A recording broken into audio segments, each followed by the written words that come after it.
Now I want to move on with our dummy application. And the next case that we want to handle is that the user entered free.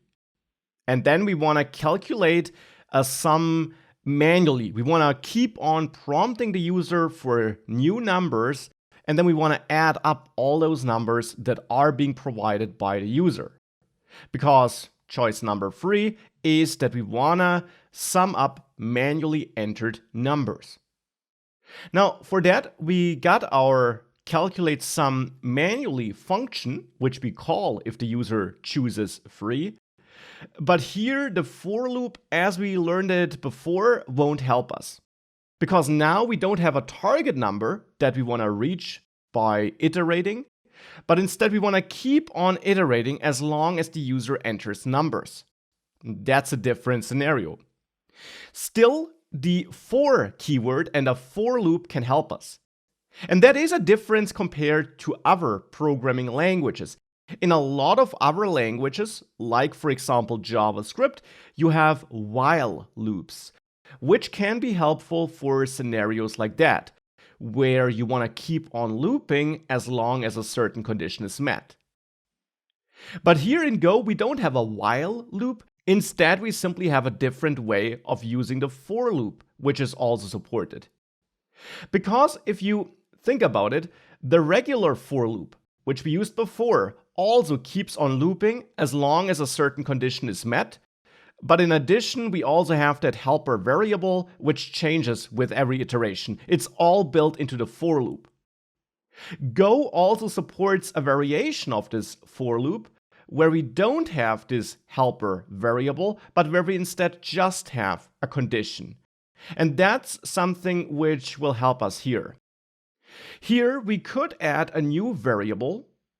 For example, is entering values or is entering numbers, which we set to true initially. So it's a brand new variable which I set to true, so to the Boolean value true. And that's not something we did before in the course. Before we stored the result of a comparison in a variable, but we didn't set the variable itself to true directly like this. But now it is something we can do, because now we can keep on looping as long as this is true, and then stop looping once this is false. And therefore we'll have to write some code where we later set this to false. But here we can now also write the for loop as for, and then is entering numbers, and then opening and closing curly braces. Alternatively, we could also have any kind of check here, which we also can have in a if statement. If 5 is smaller than 10, or if variable A is smaller than variable B. That's all possible. You can also use the AND or OR operators, but you can also just point at a variable that contains a Boolean value. Because that's important. In the end here, you need a Boolean value, no matter how you derive it. And here we just start with true. Now, as long as this is true, the code in here will be executing. And therefore, out of the box, if we write code like this, we write an infinite loop, which never finishes. And that's rarely what you want, because that will cause your program to never finish. But it is what we want if we then also make sure that inside of the loop, under some condition, we set this to false. Now I'm writing it like this because I want to keep on looping to keep on prompting the user for new numbers until the user does not enter a valid number anymore. Because then we can add another variable, the sum, let's say, because ultimately we want to calculate a sum that starts at 0. And then here inside of the loop, I want to get my input number. So I want to ask the user for a number, just as we do it in calculate factorial and calculate sum up to number. I want to ask the user for a number, and I want to get that chosen number and also that error that we potentially get. And now I just want to use that chosen number and add that to my sum, so that we don't just ask the user for a number once, but we keep on asking as long as we are looping. And then here we can set sum equal to sum plus chosen number. Now we also need our exit condition, where we then set is entering numbers to false. And to achieve this, we can simply check if error is actually not nil, which means we have an error.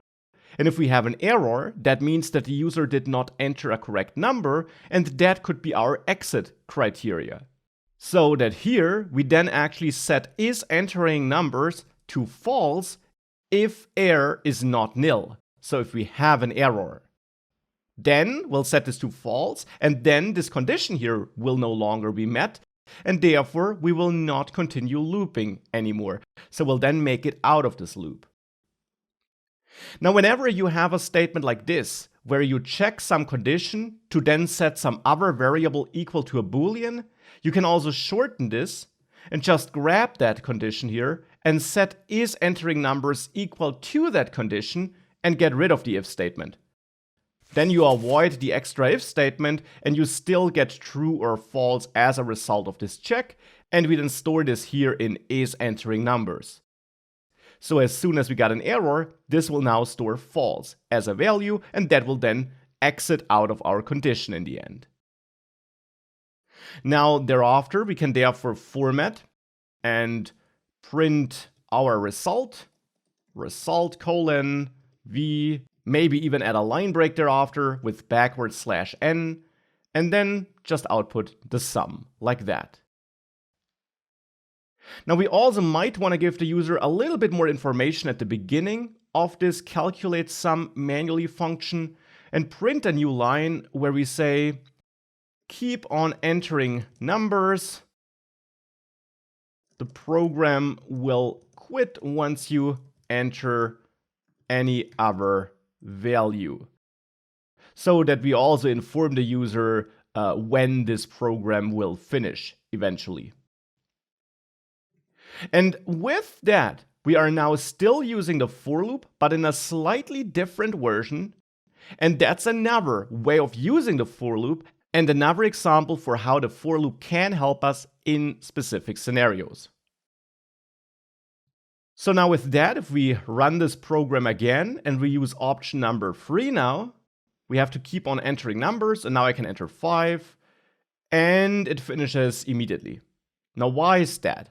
Why is it stopping immediately? Why doesn't it keep on looping? Actually, because I have a tiny yet important logical error here in line 80. It's true that we don't need the if statement here, but here we should check for equality. If the error is nil, then we want to have true here because we want to keep on looping. Only if the error is not nil, this should yield false, which it then does with this kind of check, and we should leave this loop. So we have to invert this logic to make sure we keep on looping as long as we have no error, and hence this yields true, and that we stop looping as soon as we do have an error, and hence this yields false. So there was a tiny flaw in that logic I had before. With that fix in place, if I now run this program again, and I use option number 3, I can keep on entering values, and as soon as I enter anything else like max or just a and hit enter, we stop and we see the sum of all those values here. So that's now also working, and it shows us a different way of using the for loop. Now, of course, a question might be when you should use which version of the for loop, and the answer really just is it depends. It's something that will come with experience. It simply depends on whether you just have some condition that will not be met anymore at some point of time, or if you really have a concrete number of iterations which you want to perform. Even if you don't know the concrete number in advance as a developer, but you might know them from some user input, as we do here in this example which we had before. So whenever you have a concrete number somehow, this version is great. Whenever you just have some condition, like we do have valid input, then this form of the for loop is the version that's probably going to be more helpful to you.